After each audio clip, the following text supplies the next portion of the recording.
Nothingness cannot be grasped, named, or defined in any way, shape, or form. This is why ultimately it cannot be talked about or understood by a creature of subjectivity. But we'll do the best that we can with the inadequate tools available to us. One way to describe nothingness is to say that it is an imagination that has not imagined anything. After all, what is imagination anyway? People generally define imagination as the constructs and projections that spring out of the imagination, but this is not the imagination itself, but only products of imagination. Anything imaginable can spring out of an imagination, but none of the things that spring out of the imagination can be used to define their source. Anything we use to define imagination is but a manifestation of imagination. So perhaps one way to describe the imagination is to say that it is nothingness. But then how do we define nothingness? That which ultimately cannot be defined. No matter what distinction we try to pin on nothingness, it is not nothingness, but only a something used to label that which cannot be labeled. Darkness and blackness are not nothingness. They are somethings. Even empty space is a something. So there's no way to tangibly define imagination. To say that imagination is a phenomenal aspect relegated to a brain doesn't clarify anything. This theory itself is but an imagined concept of an imagination that imagines imagination as an aspect exclusive of a brain. For what is a brain but an item in a sea of materials that all break down into nothing and all trace back into nothing? Do all materials and phenomena have some other source other than nothing? If so, what would you imagine that could be? Nothing you could name would be accurate, for anything you name is a product of source and not source itself. And it doesn't matter what you name: light, energy, matter, dark matter, chemistry, primitive forces, or anything else. They are all products of source and not the source itself. The second you name a phenomenal aspect as source, then the burden becomes naming the source of the phenomenal aspect you named as source.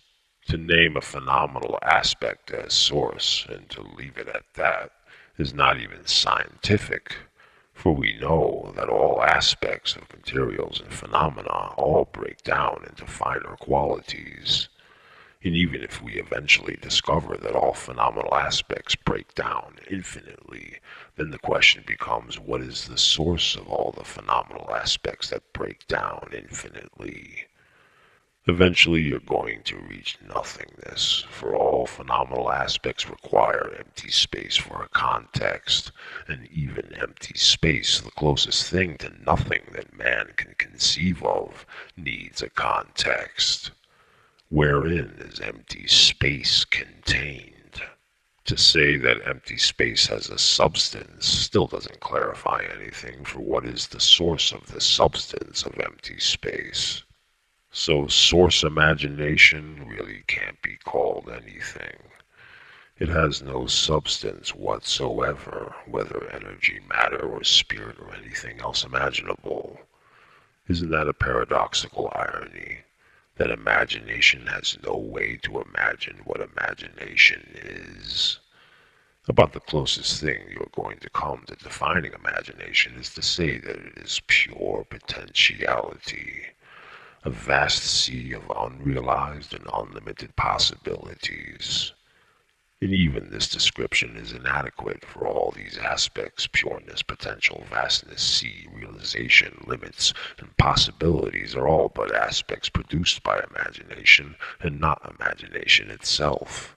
So imagination produces everything imaginable, but is not anything that can be imagined. It is literally nothing. And being nothing, it has the potential to become everything. This doesn't sit well with mankind. The prospect that the source of all things is an unknown, indefinable, unfamiliar force that cannot be named or labeled as something concrete and tangible makes man nervous, scared, restless, and unsatisfied. The fact that it is unknowable and impersonal threatens every value and distinction mankind has constructed, something mankind desperately wants to avoid. Mankind's forte is labeling and then clinging to those labels.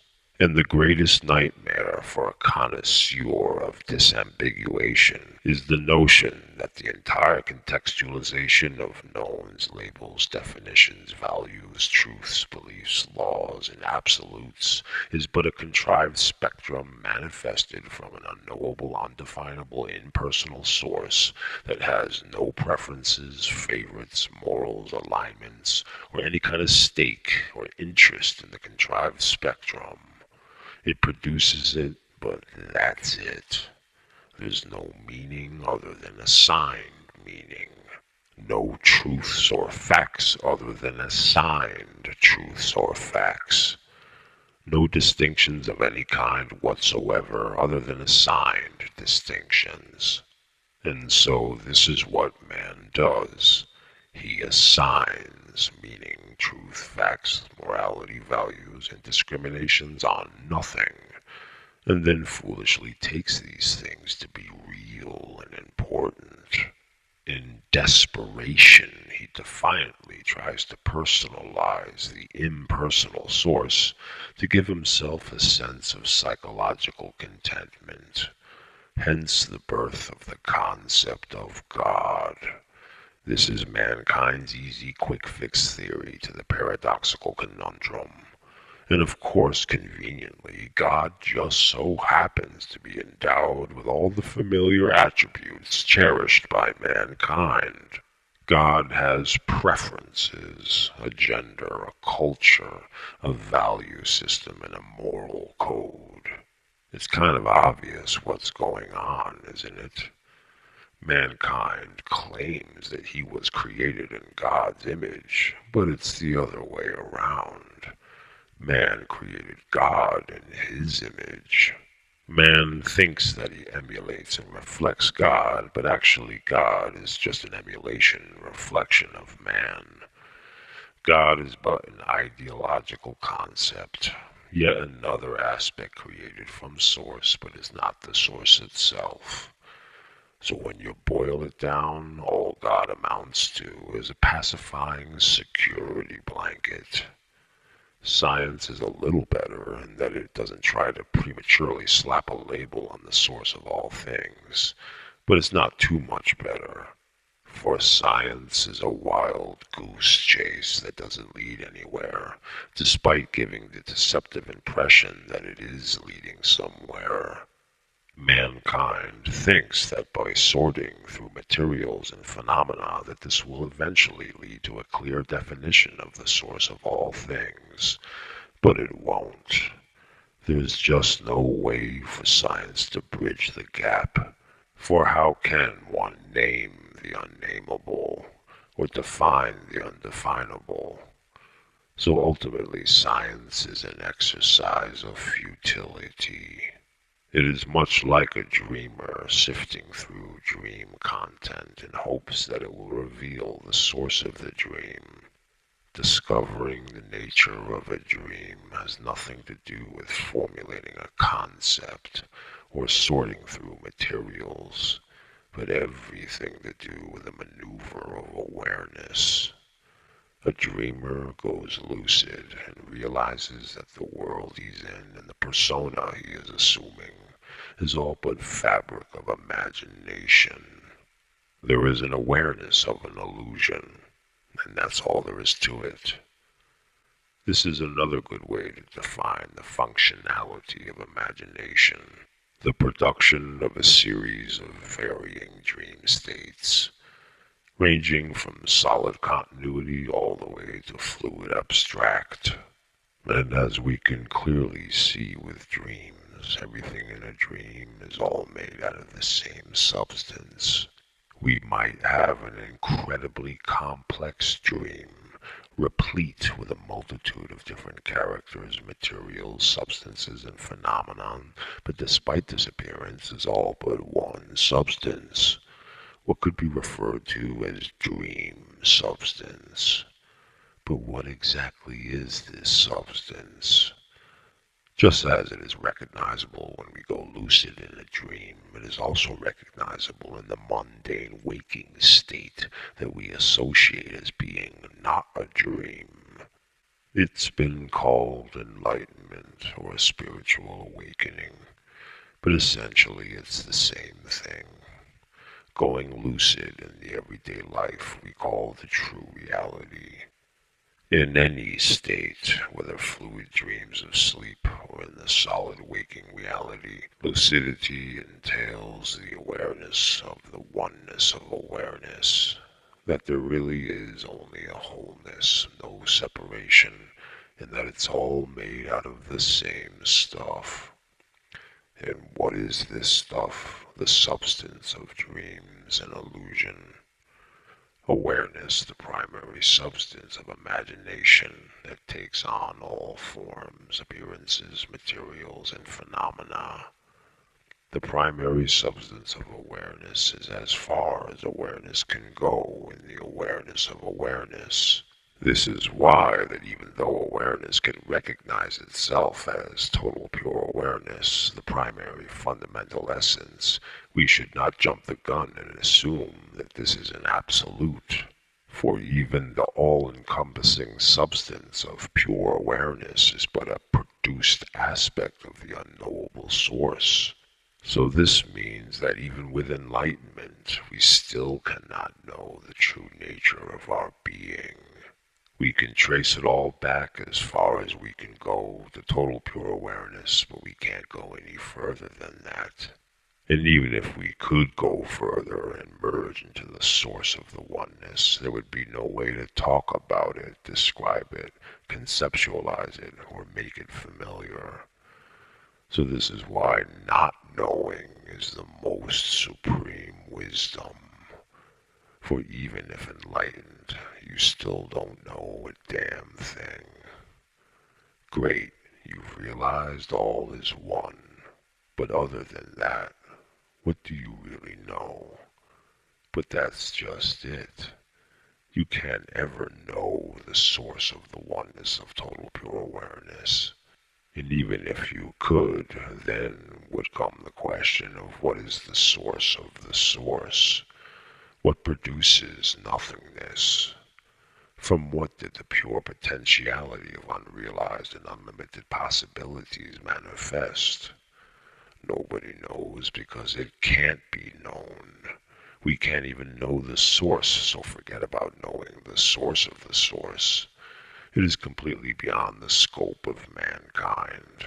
Of course, as always, we should avoid absolutes. So this is not to say that it cannot be known at all, but that it cannot be known to man. New contextualization, anyone? Is mankind ready to move beyond being mankind, if for nothing more than to have a greater capacity and access to explore mystery? Some spiritualists say no, that there is nothing to change, and that we should accept everything the way it is unconditionally.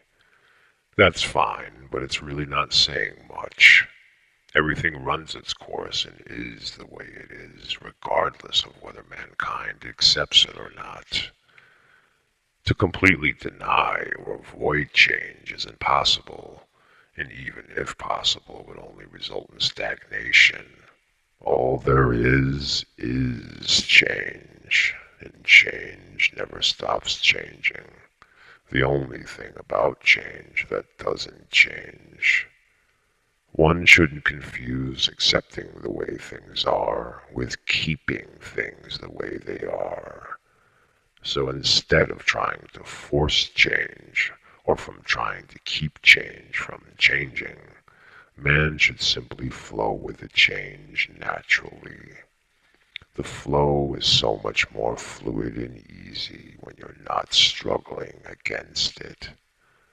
In a mighty river, the one who thrashes and struggles sinks and drowns. The one who surrenders and simply floats down the river in an effortless flow continues. So you cannot stop or force change, because no matter what, things will change only as they will naturally. People resist or try to force change because they want to direct it, but it can't be done that way. If you want a hand in influencing the quality of change, then stop thinking, go with the flow, and use your imagination. This cannot be overstated. Use your damn imagination. With strong imagination comes strong change. And this is the real unseen war that is being waged. The campaign against the use of the imagination. The only quarter it is given is in creative artistry. Beyond that, stick to the conventional script and believe everything you're told to believe. And it's not a matter of choosing the right beliefs, but that you are even holding beliefs to begin with. Beliefs are a sign of an impotent imagination. But thankfully, there are still a few potent imaginations out there, and more imaginations are reawakening each day. So mankind's own imagination will lead to a change of perspective outside of mankind. Can you imagine that? If you can, then you can be a part of it. If not, then you won't be a part of it. If you have forgotten that all you basically are is an eternal exploration, then remember it again. Stop thinking, go with the flow, and use your imagination.